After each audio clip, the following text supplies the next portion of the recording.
Bonjour, salam alaikum frère. Aujourd'hui je viens vous présenter la recette de shorba filik.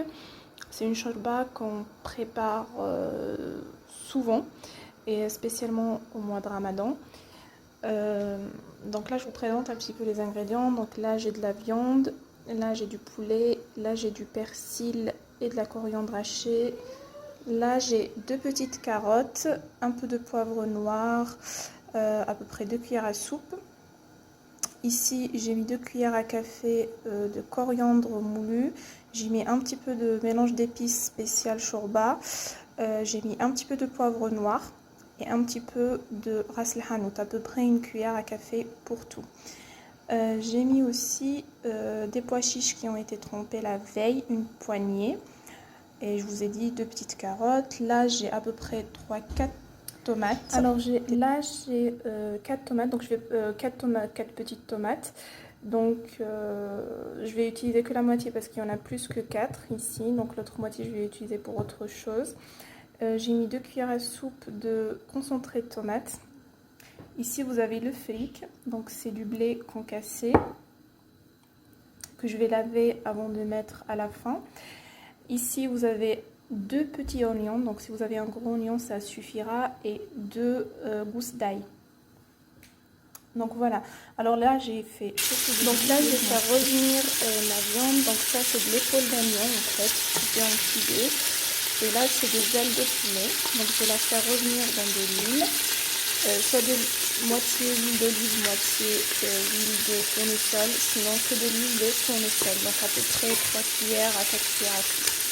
Voilà, je vais bien l'oignon et l'ail, donc je vais les faire bien revenir.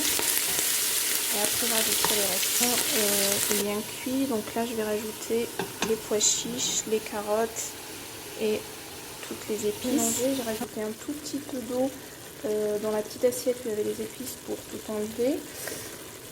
Et là je vais rajouter mes donc voilà, là j'ai rajouté mes tomates, j'ai rajouté le persil haché, la coriandre hachée, et j'ai rajouté aussi de la menthe, quelques feuilles de menthe, jusqu'à 3-4 feuilles de menthe hachées aussi.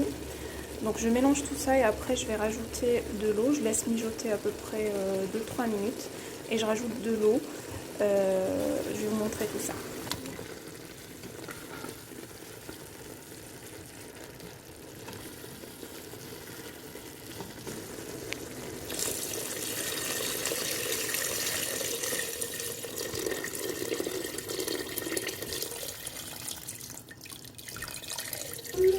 Donc voilà, j'ai rajouté l'eau donc jusque là.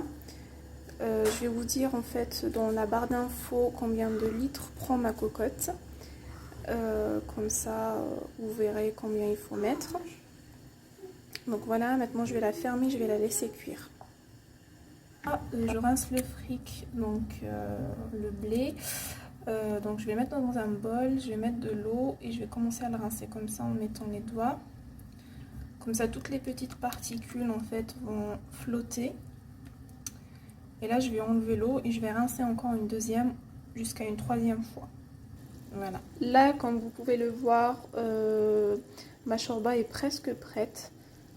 Donc là vous voyez le volume d'eau a diminué.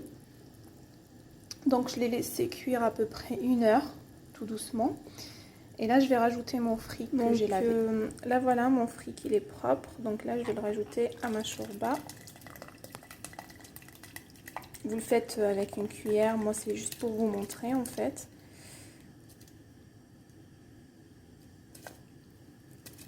Voilà. Et tout le fric, donc sachez qu'il ne faut pas en mettre beaucoup parce que le fric va gonfler et après vous allez avoir une sorte de pâte en fait. Donc il faudra vraiment mettre juste un petit peu. Moi j'ai un gros volume d'eau, donc je me suis permise de mettre un bol. Sinon si vous avez un tout petit volume d'eau, il ne faut pas en mettre beaucoup, il faut mettre un tout petit bol. Voilà, donc là je vais le laisser mijoter 15 minutes à peu près et voir si le fric est bien cuit. Et après, je vais éteindre le feu et je vais vous montrer le résultat avant de déguster. Et voilà, ma shorba est prête à être dégustée. Donc il faudra prendre un petit peu de coriandre et la mettre sur cette petite shorba.